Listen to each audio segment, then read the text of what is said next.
ನಮ್ಮ ಅವನಾಣೆಗೂ ಗೊತ್ತಿಲ್ಲ ಚಪಾತಿ, ಆದರೆ ಸಾಧಿಸ್ತೀನಿ. ಹಾಯ್ ಸ್ನೇಹಿತರೆ, ಎಲ್ಲರಿಗೂ ನಮಸ್ಕಾರ. ಎಲ್ಲರೂ ಚೆನ್ನಾಗಿದ್ದಾರೆ ಅಂದ್ಕೊಳ್ತೀನಿ. ಎಲ್ಲರೂ ಚೆನ್ನಾಗಿ ಸ್ಟಡಿ ಮಾಡ್ತಾರೆ ಅಂದ್ಕೊಳ್ತೀನಿ. ನಾನು ಕ್ಲಾಸ್ ಮಾಡೋಕೆ ಅಂದ್ಕೊಂಡಿದ್ದೆ, ಸ್ವಲ್ಪ ಅದು ಕೆಲಸದ ಒತ್ತಡದಿಂದ ಕ್ಲಾಸ್ ಮಾಡೋಕ್ಕಾಗಿಲ್ಲ.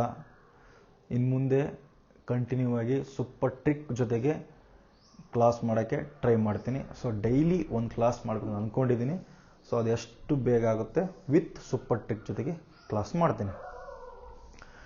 ಇವತ್ತು ಯಾಕೆ ವಿಡಿಯೋ ಮಾಡಕತ್ತೀನಿ ಅಂದರೆ, ನಿನ್ನೆ ಒಬ್ಬರು ನಮ್ಮ ಫ್ರೆಂಡು ಅಂದರೆ ನಮ್ಮ ವ್ಯೂವರ್ಸೇ ಫೋನ್ ಮಾಡಿದ್ರು.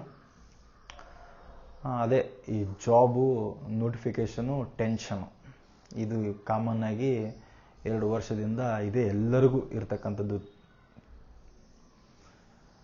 ಅವನು ಫೋನ್ ಮಾಡಿ ಭಾಳ ಬೇಜಾರಲ್ಲಿದ್ದ.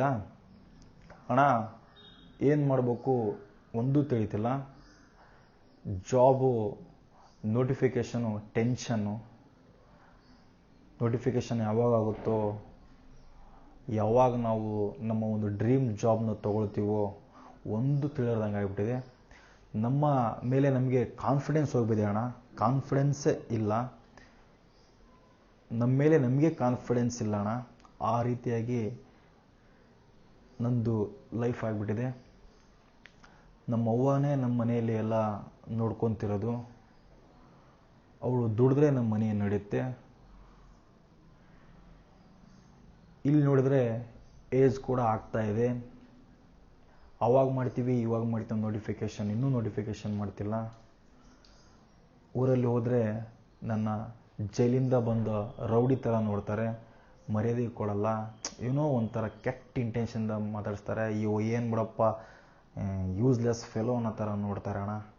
ನನಗೆ ಇರಬೇಕು ಸಾಯ್ಬೇಕು ಒಂದು ತಿಳಿದಂಗೆ ಆಗ್ಬಿಟ್ಟೈತಿ. ಸಾಕಣ, ಈ ಫೀಲ್ಡೇ ಸಾಕಾಗ್ಬಿಟ್ಟೈತೆ ನನಗೆ. ನಾನು ಹೋಗ್ಬಿಡ್ತೀನಿ ಅಣ್ಣ, ಏನೋ ಒಂದು ಮಾಡ್ತೀನಿ ಅಣ್ಣ, ಯಾವುದೋ ಒಂದು ಕೆಲಸ ಮಾಡಿ ಅಪ್ಪ ಹೋಗಿ ಸಾಕ್ತೀನಿ ಅಣ್ಣ ಅಂತ ಭಾಳ ನೋವಲ್ಲಿ ಹೇಳ್ದ. ನಾನು ಹಂಗೂ ಹಿಂಗೂ ಸಮಾಧಾನ ಮಾಡಿ, ನೋಡಪ್ಪ ಇಷ್ಟು ದಿನವೇ ಟ್ರೈ ಮಾಡಿಯಾ, ಇನ್ನು ಸ್ವಲ್ಪ ದಿನ ವೇಟ್ ಮಾಡು, ಸ್ವಲ್ಪ ದಿನ ಓಕೆನಾ. ಈ ಪರಿಸ್ಥಿತಿ ಇರುವಂತಹ ಪರಿಸ್ಥಿತಿ ಹೀಗೆ ಕೊನೆ ತನಕ ಇರ್ತಂತ ಇಲ್ಲ, ಕೆಲವು ಇದರಲ್ಲಿ ಅದನ್ನು ಕೂಡ ಬದಲಾಗುತ್ತೆ. ನಾನು ಅದು ಇದು ಹೇಳಿ ಅವನಿಗೆ ಸಮಾಧಾನ ಮಾಡಿದೆ. ಇದು ಅವನೊಬ್ಬನ ಪರಿಸ್ಥಿತಿ ಅಲ್ಲ, ಈ ಫೀಲ್ಡಲ್ಲಿರುವ ಎಲ್ಲರ ಸಮಸ್ಯೆ ಕೂಡ ಇದೆ. ಹೌದು, ಏನು ಮಾಡಬೇಕು ಅನ್ನೋದು ಕೂಡ ಏನೂ ತಿಳಿದೇ ಇರುವಂತಹ ಸಮಯ ಇದು. ಫ್ಯೂಚರ್ ಅಂದ್ರೇನು, ನಾವೆಲ್ಲ ಸ್ಕೂಲಲ್ಲಿ ಕಾಲೇಜಲ್ಲಿ ಥಿಂಕ್ ಮಾಡಿರ್ತೀವಿ, ನಾನು ಮುಂದೆ ಹಂಗೆ ಓದಿ ಹಿಂಗೆ ಜಾಬ್ ತೊಗೊಂಡ್ಬಿಡ್ತೀನಿ, ಹಿಂಗೆ ಓದಿ ಹಂಗೆ ಜಾಬ್ ತೊಗೊಂಡ್ಬಿಡ್ತೀನಿ, ಲೈಫ್ನ ನಾನು ಆ ರೀತಿಯಾಗಿ ತೊಗೊಂಡೋಗ್ತೀನಿ, ನಾನು ಜಲ್ಲೆಯಲ್ಲಿ ಕೆಲಸ ಮಾಡಿ ಅಪ್ಪ ಅವನ್ನ ಚೆನ್ನಾಗಿ ನೋಡ್ಕೊಳ್ತೀನಿ ಅಂತ ಏನೇನೋ ಅಂದ್ಕೊಂಡಿರ್ತೀವಿ. ಆದರೆ ನಾವಲ್ಲಿ ಥಿಂಕ್ ಮಾಡೋದೇ ಬೇರೆ, ಇಲ್ಲಿ ರಿಯಲಾಗಿ ಲೈಫ್ ಇರೋದೇ ಬೇರೆ. ಅದೇ ರಿಯಾಲಿಟಿ. ಈ ಫೀಲ್ಡಲ್ಲಿರ್ತಕ್ಕಂಥ ಎಕ್ಸ್ಪೆಷಲಿ ಕಾಂಪಿಟೇಟಿವ್ ಫೀಲ್ಡಲ್ಲಿರೋರಿಗೆ ಎಲ್ಲರಿಗೂ ಗೊತ್ತಾಗಿರುತ್ತೆ ವಾಟ್ ಈಸ್ ದ ಲೈಫ್, ಜೀವನ ಅಂದರೆ ಏನು, ಪೇಷನ್ಸ್ ಅಂದರೆ ಏನು, ತಾಳ್ಮೆ ಅಂದರೆ ಏನು, ಎಲ್ಲರಿಗೂ ಗೊತ್ತಾಗಿರುತ್ತೆ. ಯಾವ ಒಂದು ಯೂನಿವರ್ಸಿಟಿಯಲ್ಲಿ ಕಲಿಸಿಕೊಡದ ಪಾಠವನ್ನು ನಮ್ಮ ಒಂದು ಕಾಂಪಿಟೇಟಿವ್ ಫೀಲ್ಡ್ ನಮಗೆ ಕಲಿಸಿಕೊಡುತ್ತೆ. ನಿನ್ನೆ ಹುಡುಗ ಜೊತೆಗೆ ಮಾತಾಡುವಾಗ ಅವನು ಮಾತಾಡುವಂತಹ ಒಂದು ಆ ಧ್ವನಿಯಲ್ಲೇ ಅವನು ಎಷ್ಟು ನೋವಲ್ಲಿದ್ದಾನೆ, ಅವನು ಎಷ್ಟು ನೋವಲ್ಲಿ ಅನುಭವಿಸ್ತಿದ್ದಾನೆ. ಅಪ್ಪ ಭಾಳ ಅಂದರೆ ಭಾಳ ಒಂಥರ ಅನ್ನಿಸ್ಬಿಡ್ತು ನನಗೆ ಅದು ಕೇಳಿ. ಅವನೊಂದು ಮಾತು ಹೇಳ್ದ, ಅಣ್ಣ ನಾನು ಎಷ್ಟೋ ಸಾರಿ ಏನಾರ ಮಾಡ್ಕೊಂಡು ಹೋಗ್ಬಿಡ್ಲ ಅಣ್ಣ ಅಂತ ಅಷ್ಟು ಪರಿ ನಂಗೆ ನೋವಾಗಿಬಿಟ್ಟಿದೆ ಅಣ್ಣ, ಏನು ಮಾಡಬೇಕು ಅಂತ ಭಾಳ ಬೇಜಾರಲ್ಲಿ ಹೇಳ್ದ. ಗೊತ್ತು ಸ್ನೇಹಿತರೆ, ಈ ಫೀಲ್ಡ್ ಇರೋದೇ ಹಂಗೆ ಸ್ನೇಹಿತರೆ, ಈ ಫೀಲ್ಡ್ ಇರೋದೇ ಹಂಗೆ. ಏನು ಮಾಡ್ಬೇಕು ಹೇಳ್ರಿ, ನಮ್ಮ ಕೈಯಾಗೈತಾ ಅದು ಏನಾದರೂ? ಗೌರ್ಮೆಂಟು ಸರ್ಕಾರ ಏನೋ ಒಂದು ಆಗೋ ಟೈಮಿಗೆ ಆಗುತ್ತೆ. ನಾನಂತರೂ ಇಷ್ಟು ಹೇಳಬಲ್ಲೆ, ಯಾಕಂದರೆ ನಾನು ಒಬ್ಬ ಗೌರ್ಮೆಂಟ್ ಎಂಪ್ಲಾಯಾಗಿ ಯಾವುದೇ ಕಾರಣವಾಗಿ ನಾನು ಏನು ಹೇಳುವಂಗಿಲ್ಲ. ಆಯಿತಾ? ನೋಟಿಫಿಕೇಷನ್ ಹಾಕ್ತವ್ರಿ, ಇಂದಲ್ಲ ನಾಳೆ ಹಾಕಾಗ್ತವು. ಇದು ಕೇವಲ ಆ ನಿನ್ನೆ ಫೋನ್ ಮಾಡಿದಂತಹ ಅವ್ರದ್ದಷ್ಟೇ ಸಮಸ್ಯೆ ಅಲ್ಲ, ಅನೇಕ ಜನರ ಸಮಸ್ಯೆ ಕೂಡ ಇದು. ಸ್ವಲ್ಪ ವೇಟ್ ಮಾಡ್ಬೇಕ್ರಿ. ಈ ಸಮಯದಲ್ಲಿ ನಿಮ್ಮಿಂದ ಬಯಸೋದು ಕೇವಲ ಏನ್ರಿ, ಪೇಷನ್ಸ್. ಮತ್ತು ಅದು ಬಿಟ್ಟರೆ ಏನೂ ಬಯಸಲ್ಲ. ನೀವೆಷ್ಟು ಪೇಷನ್ಸಿಂದ ಇರ್ತೀರಿ ಅಷ್ಟೇ ನಿಮ್ಮ ಜೀವನ ಮುಂದೆ ಸುಂದರವಾಗಿರ್ತೀರಿ. ಇದು ನಾನು ಬೇಕಾದ್ರೆ ಗ್ಯಾರಂಟಿಯಿಂದ ಹೇಳಬಲ್ಲೆ. ನೀವು ಹಿಂದೆ ಲೈಕ್ ಈ ಫೀಲ್ಡ್ಗೆ ಬರೋ ಮುಂಚೆ ನೀವು ಯಾವ ಒಂದು ಕಾನ್ಫಿಡೆನ್ಸಿಂದ ಬಂದಿರ್ತೀರಿ ನೋಡ್ರಿ, ಆ ಕಾನ್ಫಿಡೆನ್ಸ್ ಇವಾಗ ನಿಮ್ಮಲ್ಲಿ ಇದೇನೋ ಇಲ್ವೋ ಸ್ವಲ್ಪ ಚೆಕ್ ಮಾಡಿಕೊಡ್ರಿ. ಇಲ್ವಾ, ಅದನ್ನೇ ಬೂಸ್ಟ್ ಮಾಡಿಕೊಡ್ರಿ. ನಾನು ಮುಂದೆ ಜಾಬ್ ಆದರೆ ಯಾವ ರೀತಿ ಇರ್ತೀನಿ, ನನ್ನ ಲೈಫ್ ಹೆಂಗಿರ್ತೈತೆ ಅದು ಥಿಂಕ್ ಮಾಡಿರಿ. ಆಟೋಮೆಟಿಕ್ಕಾಗಿ ನೀವು ಸ್ಟಡಿ ಮಾಡ್ತೀರಿ. ಯಾವುದೇ ಕಾರಣಕ್ಕೂ ಹಿಂದೆ ಹೋಗ್ಬೇಡ್ರಿ.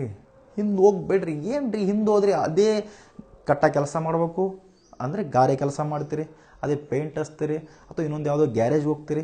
ಇವರೇ ನೀನು ಡಿಗ್ರಿ ಮುಗಿಸಿಯಾ, ಡಬಲ್ ಡಿಗ್ರಿ ಮುಗಿಸಿಯಾ, 4 ವರ್ಷ 3 ವರ್ಷ ಕಾಂಪಿಟೇಟಿವ್ ಫೀಲ್ಡಲ್ಲಿ ಮುಗಿಸಿಯಾ, ನಿನಗೆ ಹಿಸ್ಟ್ರಿ ಬರುತ್ತೆ, ಎಲ್ಲ A to Z ನಿನಗೆ ಗೊತ್ತು ಅಂದರೆ ಬಾರಪ್ಪ ನಿನ್ನ ಕರೆದಂಗೆ ಕೆಲಸ ಕೊಡ್ತಾರೆ ಯಾವ್ದು? ಇಲ್ಲಲ್ಲ. ಸ್ವಲ್ಪ ವೇಟ್ ಮಾಡಿರಿ.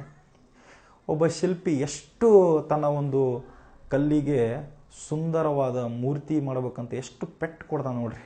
ಆ ಪೆಟ್ಟನ್ನು ತಡ್ಕೊಳ್ತೈತೆ ಆ ಕಲ್ಲು ಪೆಟ್ಟನ್ನು ತಡ್ಕೊಂಡು ಏನು ಮಾಡುತ್ತೆ, ಒಂದು ಮೂರ್ತಿ ಆಗುತ್ತೆ. ಅದೇ ರೀತಿ ಈ ಸಮಯದಾಗ ದೇವರು ನಮ್ಮನ್ನೇನು ಮಾಡಕತ್ತಾನ್ರಿ, ಅಷ್ಟು ಪರೀಕ್ಷೆ ಮಾಡಕತ್ತಾನೆ.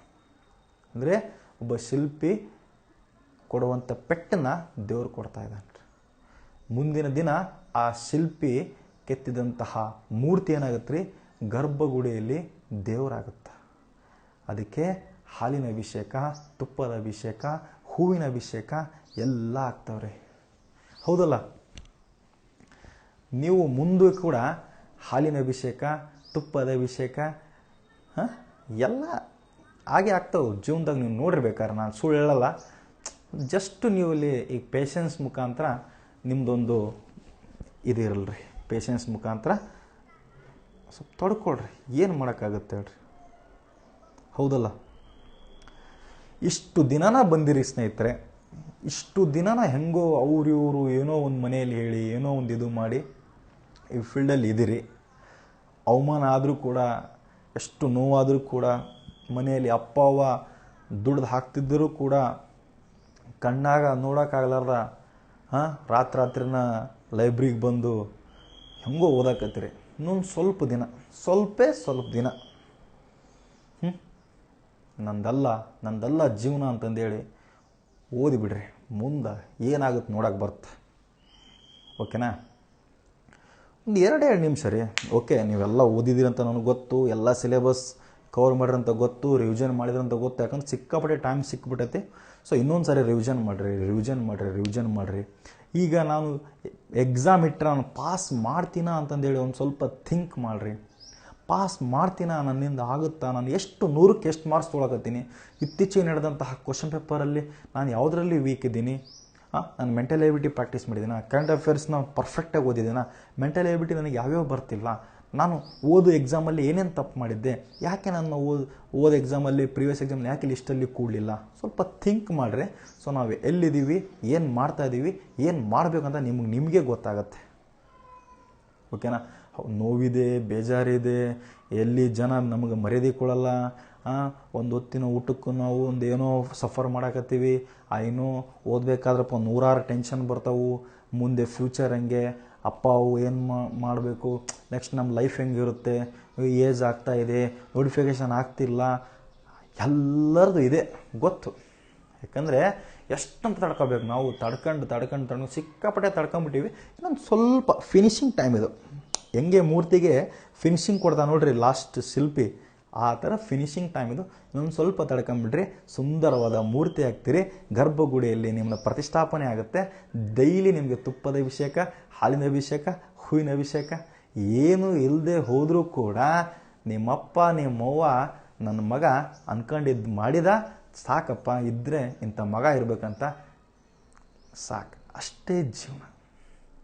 ಅದು ಒಂದು ಅವ್ರಿಗೆ ಇಷ್ಟು ದಿನ ವೇಟ್ ಮಾಡಿದ್ದಕ್ಕೆ ಓಕೆ ನನ್ನ ಮಗ ಏನೋ ಒಂದು ಮಾಡಿದ ಅನ್ನೋ ಒಂದು ಕೃತಜ್ಞತೆ ಭಾವನೆ ಅಥವಾ ಒಂದು ಪ್ರೌಡ್ ಫೀಲ್ ಅವ್ರ ಮುಖದಲ್ಲಿ ತರಿಸಿಬಿಟ್ರೆ, ನೀವು ಇಷ್ಟು ದಿನ ಏನು ನೋವು ಪಟ್ಟಿರ್ತೀರಿ ಅಥವಾ ಏನು ಮಾಡಿರ್ತೀರಿ ಅದಕ್ಕೆಲ್ಲ ನೀವೇ ಫುಲ್ ಸ್ಟಾಪ್ ಇಟ್ಟಂಗೆ ಆಗಿಬಿಡುತ್ತೆ.